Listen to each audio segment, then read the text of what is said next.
Kurt Saxon, welcome back to Sphinx Radio.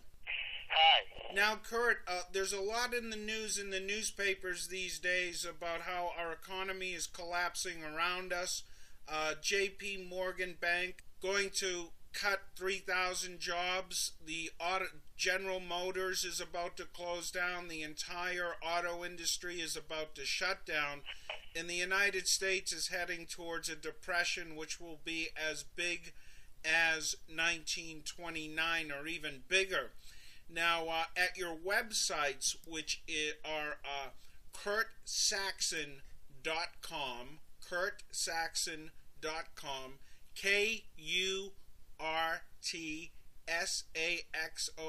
kurtsaxon.com, and survivalplus.com, survivalplus.com. There's a lot of great information, and especially a great CD-ROM tape special people can buy, which talks about slashing budgets and things at home. How much? DVD, not tape. Oh, right. I'm sorry. It's a DVD special. That's correct. It's this is all on DVD, and you can buy it at kurtsaxon.com or survivalplus.com, and you will get a DVD disc.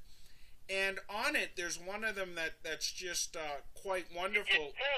There's two. There are two that come out. Now, the first one, Volume 1, and Volume 2, they're both very good. But Volume 1 has a lot of little DVD films on how to slash your food budget. Could you give us a few ideas about how we could cut our food budgets down, which will be important to everyone out there? Well, it's mainly preparing your own food. I mean, your grandmother prepared just about everything she ate. They seldom had canned foods. They built everything from scratch. Most of them had farms anyway. Now, but also, I don't know you, the listener, but I just bet you that your great-grandfather had his own means of production. He had a little business or something he made at home to trade or barter with his neighbors. And that's what your best investment is, in your own means of production.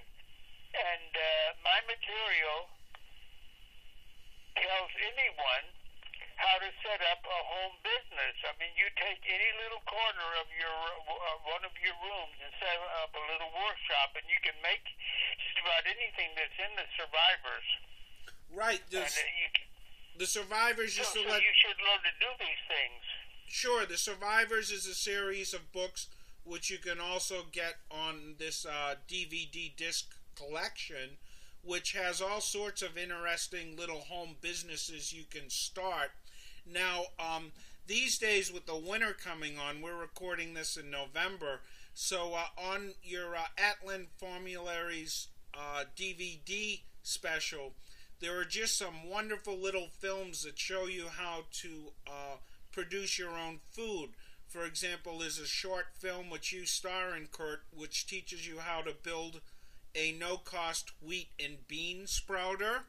We have a thing, the best way to process your own bean sprouts, making the family-sized wheat and bean sprouter, how to make cornmeal mush, how to make Kurt's super corn chips, which I tried myself, which are great, making your own corn, soy, and wheat nuts, that's another film, how to make your own potato chips, I bet you a lot of kids would like to learn how to do that, and how to create your own little tire garden, and a lot of other little things, how to really survive on very little money, but eat very, very well. That's the big thing you have to really point out.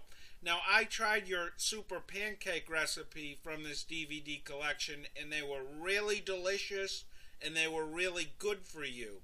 Now, you also have a thing, you can build your own food hydrator, which is a great way to save food. You can make your own beef jerky. There's instructions for that. And all of these can be purchased at kurtsaxon.com. They're on one DVD at a very reasonable price. Now, Kurt, how much do you think someone could slash their budget a month using the things that you teach? About 3/4.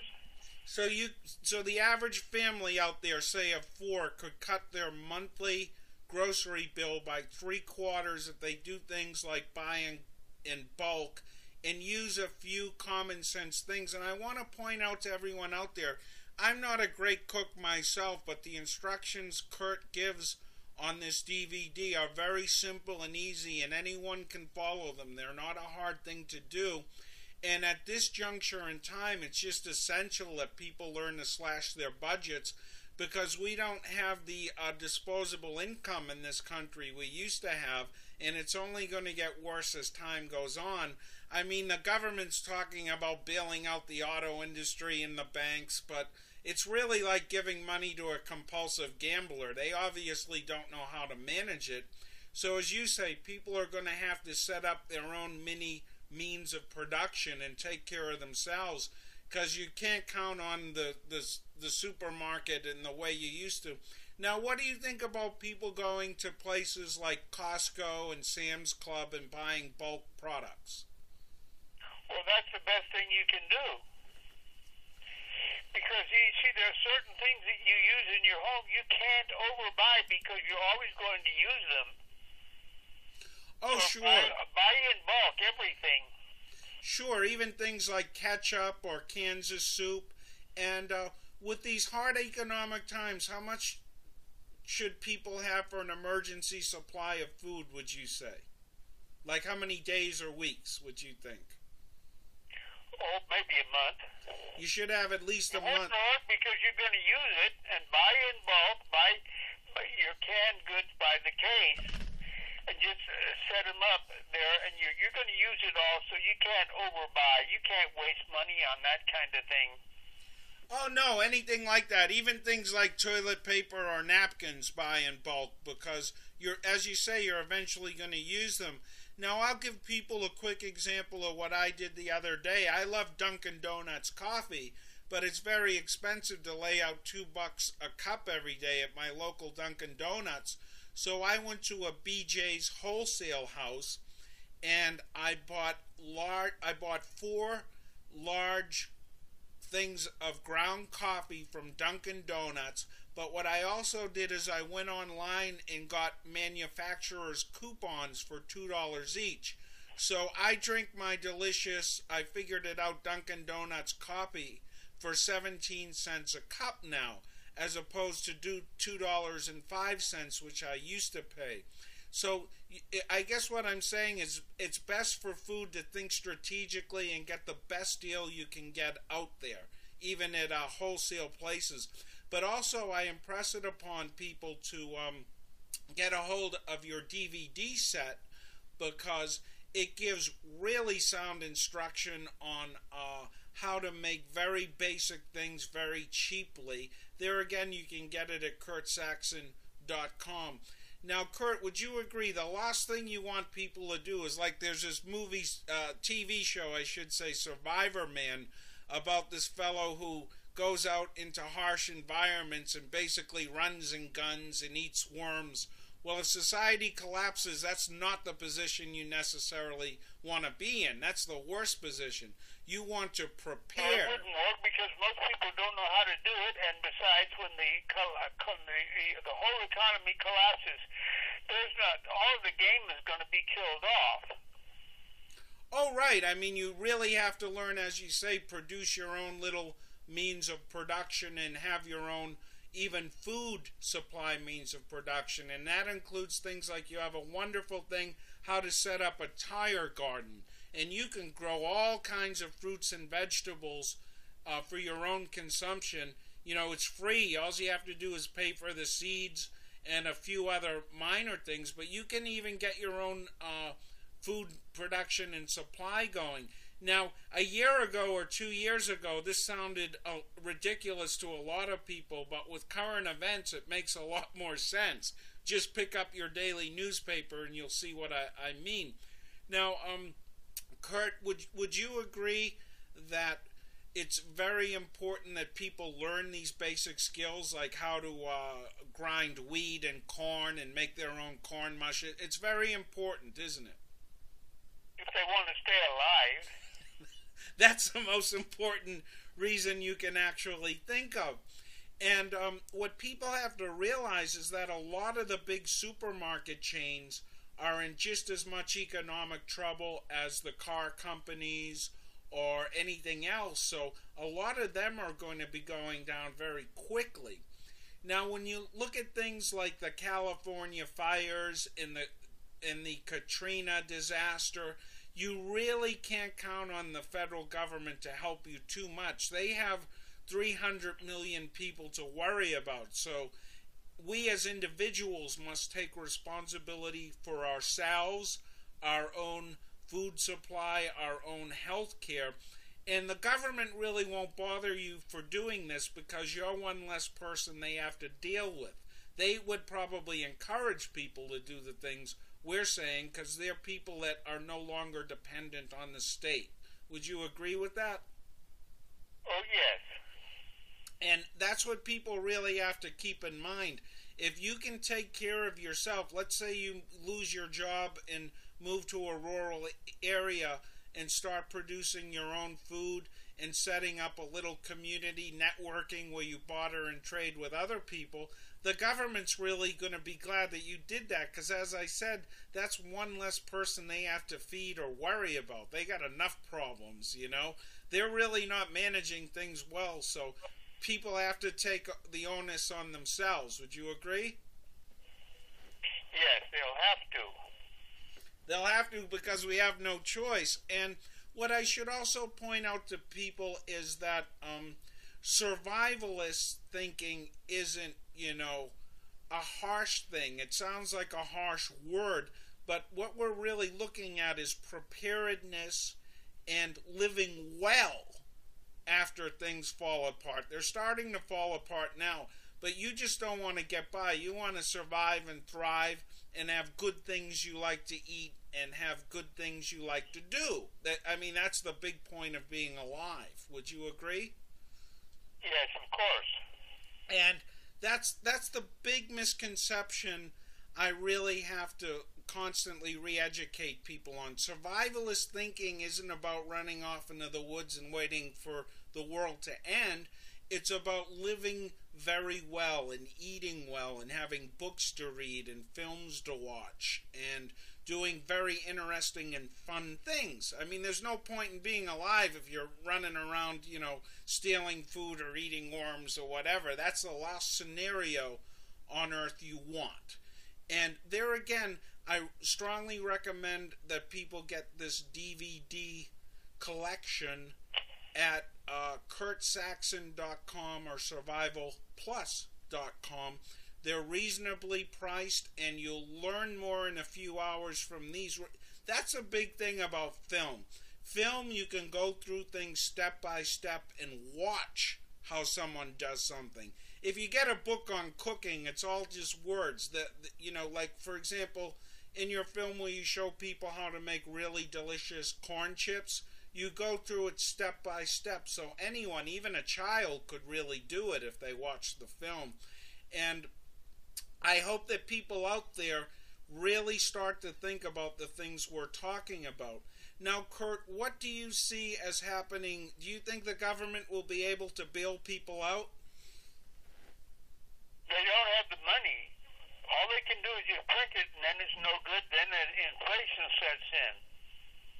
Right, so it doesn't really mean a lot, you know. You have people with 401ks and all these things.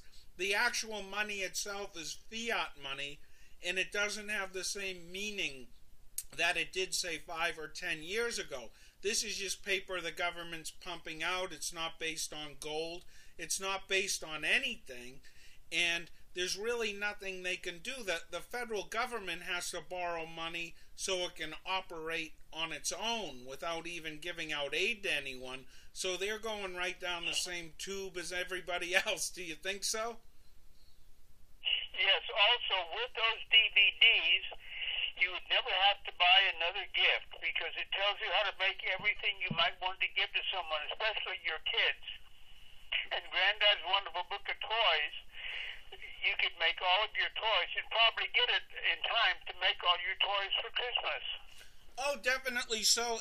And there again, I should point out the books the survivor books, which have a lot of these arts and crafts types things, all sorts of different things, how to make stained glass, how to make toys. You could go on and on. There's dozens of things. But with a few basic tools, you can do these things. You don't have to be a master craftsman to carve out a really attractive, like, toy duck or something like that for a kid. And let me tell you, kids love handcrafted gifts. They know the difference between a store-bought gift, Yes.